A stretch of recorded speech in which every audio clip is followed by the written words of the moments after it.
right. Well, we know that the average consumer has 17 touch points with the brand before converting. That's 17 opportunities to make or break the customer relationship. And a key way to securing those conversions is by providing a clear, compelling, and consistent product experience across every one of the channels that your customers are using to interact with you. So I'm happy to be joined on stage by Josh and Pete, who are leading the charge to this omni-channel approach to product experience at their organizations, and will be sharing some of their keys to success. So let's start with a quick intro. Josh, we'll start with you. You are an Akeneo veteran. You've been with us for many, many years. You've done Unlock several times. You have tenure at this point. But for those who haven't met you, would you mind introducing yourself and Petra? Sure, yeah. Thank you for having me back. It's always a pleasure to be at Unlock and discuss Petra's journey. My name is Josh Williams. I am with Petra Industries. Petra is a distributor of consumer electronics, accessories for consumer electronics, very wide range of products. We work with hundreds of different brands, thousands of retailers, and ultimately our goal is to help both our brand partners and our retail partners sell more products and grow their sales across all channels. Fantastic. And Pete, your first Unlock, but happy to have you here. Would you mind introducing yourself and 1-800-Flowers? Sure, Pete Walvord, Director of Product Management for Product Information, On-Site Search, and Merchandising Hierarchy. So that's kind of the umbrella of product discovery. 1-800-Flowers, if you don't know it, so you think first of the flowers, it's actually a family of brands, Harry and David, other brands I'll talk about a little bit, but anything for gifting. So the idea of gifting, especially at a distance, and so sending a gift to someone and maintaining that relationship from afar. Perfect. Well, actually, we'll start with you, Pete. I am a customer of 1-800-Flowers. I have sent flowers on Mother's Day, Valentine's Day. I've sent well-wishing flowers, sympathy baskets. I've received Harry and David baskets. So I'm one customer. My buying journey has always been via the website. But how is 1-800-Flowers accounting for customers with different buying journeys? Yeah, I mean, it's in the name, first of all, right? 1-800-Flowers, when it was created, that was a technological advancement, a 1-800 number across the whole country, right? You could send flowers and you'd call up. And actually, as a kid, I would receive this. My aunt would call. She'd call the phone number, I'm sure, right? This was before the internet, and was sending these baskets to us. And so it starts from there, and we're trying to keep up and stay up ahead of that, right? We have our own sites. In fact, the Omni-channel is the brand sites for all these different brands are their own channels in their way, and some of our work is helping customers understand that family of brands. We have some classic, paid channels, natural search. We have partnerships with broad scale brick and mortar retailers. We have a B2B business gifting through Magento, and we share with information down that way, and partnerships with local florists. A lot of our fulfillment comes from florist shops right near you.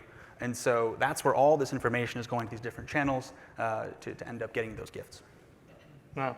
I mean, so growing from 1-800, the phone number as a channel into e-commerce, and then with acquisition, clearly you've been addressing omni-channel for quite a long time. So how has having this omni-channel strategy impacted your organization overall? Right, so it's also been grown by acquisition. All these brands weren't built out from one single organization. These have been brought in. So there's integration projects kind of consistently. Once every year or two, there's another integration to bring in.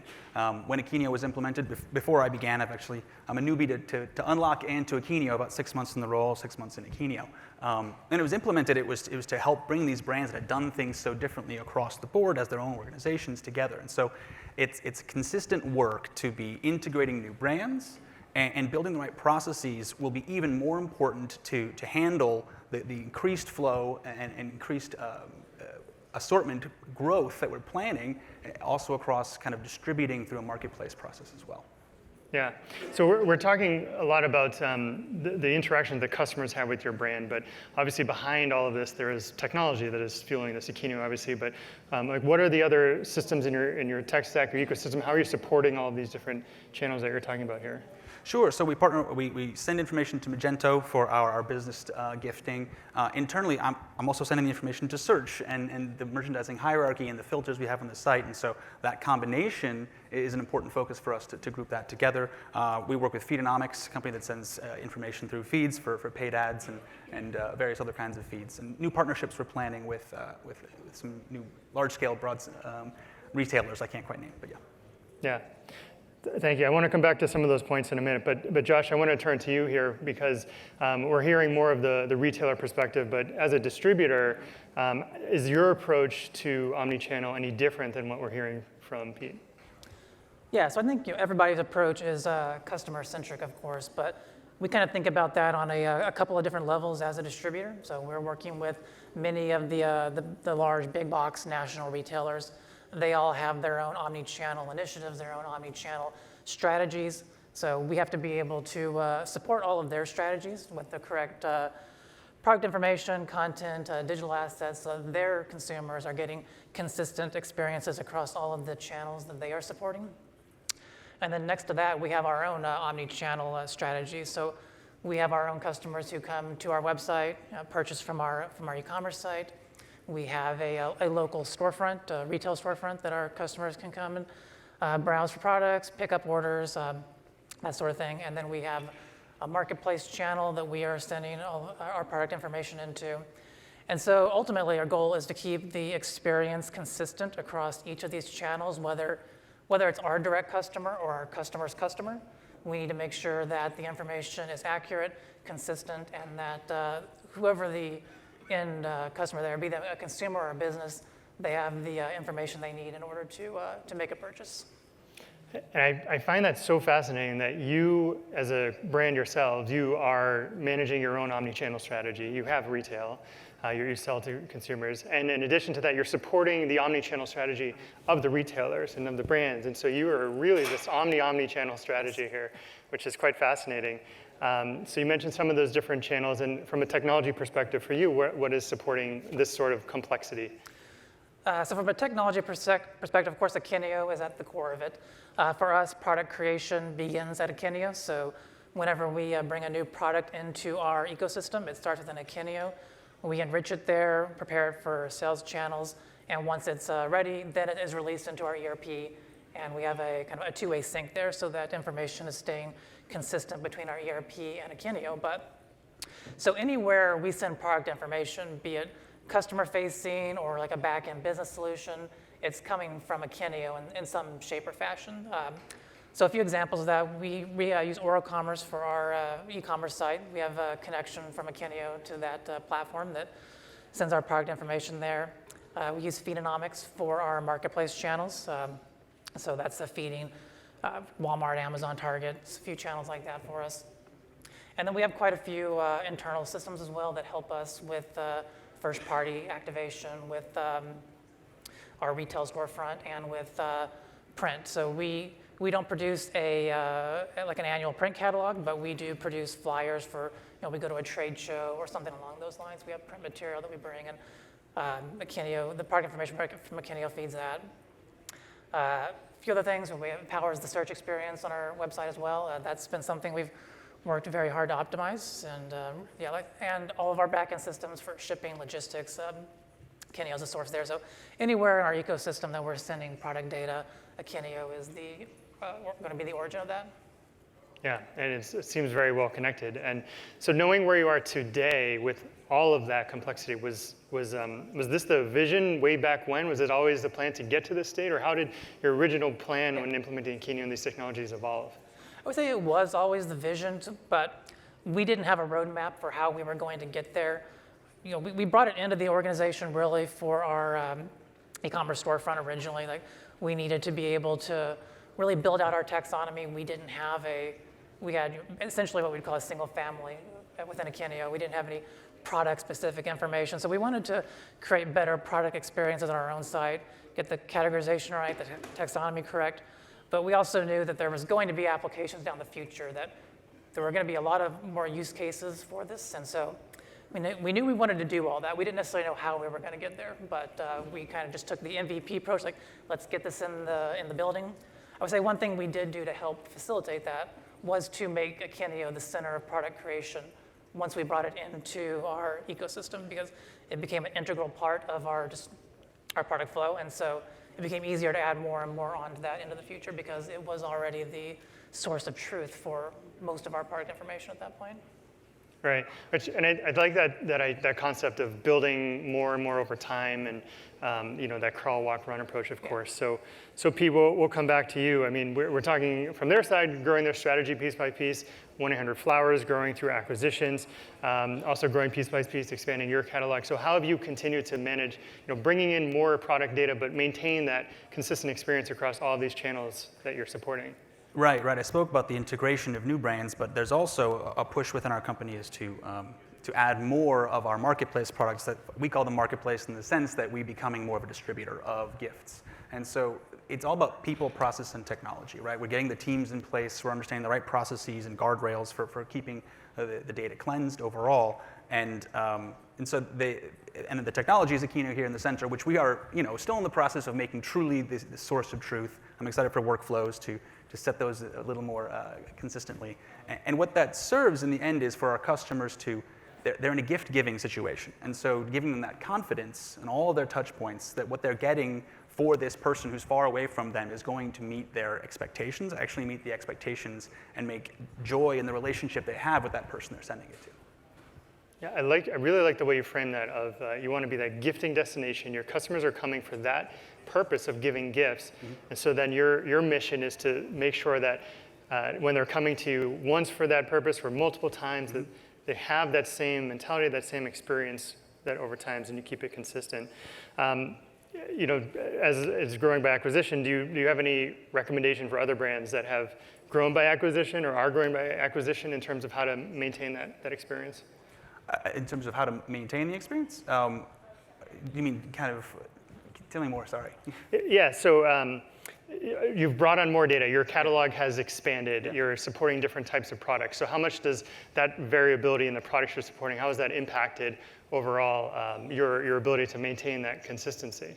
Right, the problem grows over time and it multiplies, and especially as we work to help our customers understand across the different brands we have. So we want to be having customers come back for all their gift-giving occasions. And so it's just a growing problem. And if we don't set the right processes in place and understand them well, then there's no way we can understand them. Right. And you also mentioned teams, people, resources. So can you share a little bit more about who are those individuals, what are those teams that are supporting all of this strategy? Right, so my focus is product discovery. I have a peer who's actually focused on personalization. And so the next step is you have to understand your own products well in order to be able to scale and expand your assortment, and also to connect to what we know about our customers. So we know what they've bought before.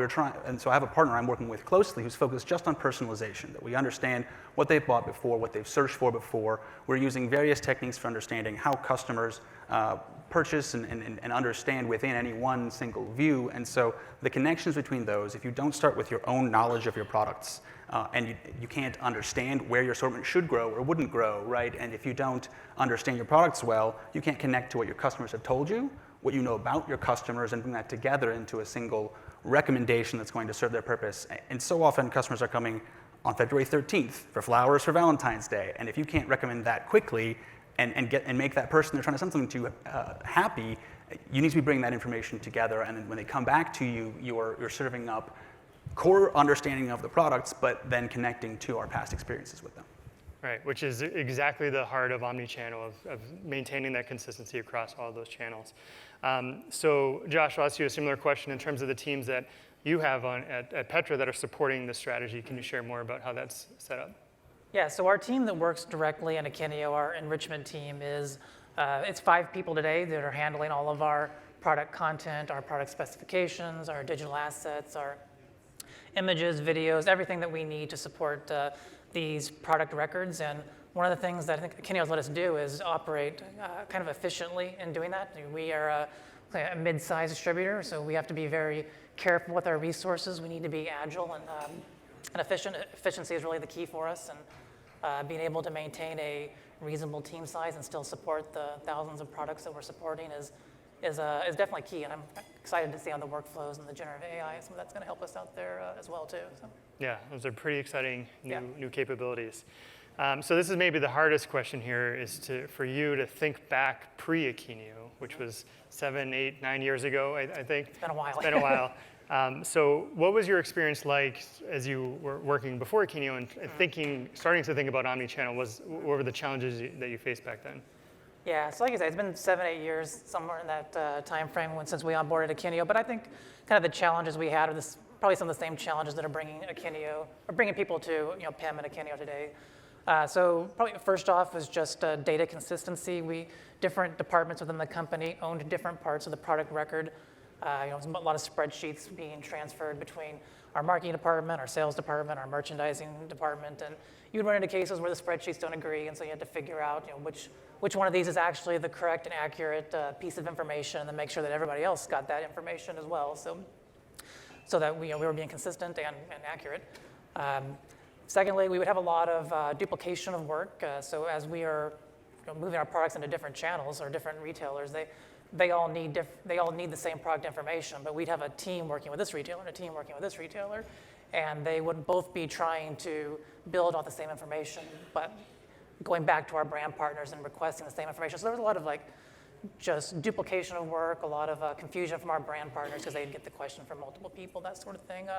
So we were able to solve that. And then thirdly was the distribution aspect of that, just getting the product data into all the channels we needed to be in. We were originally lighting it up with just our e-commerce platform, but we didn't know that it was going to feed all of our other efforts at some point as well. As retailers' requirements have gotten more, really consumer requirements have gotten more intense as far as what you need to show a consumer in order to help them make a purchasing decision around the product specifications, the description of the product, the assets, all that.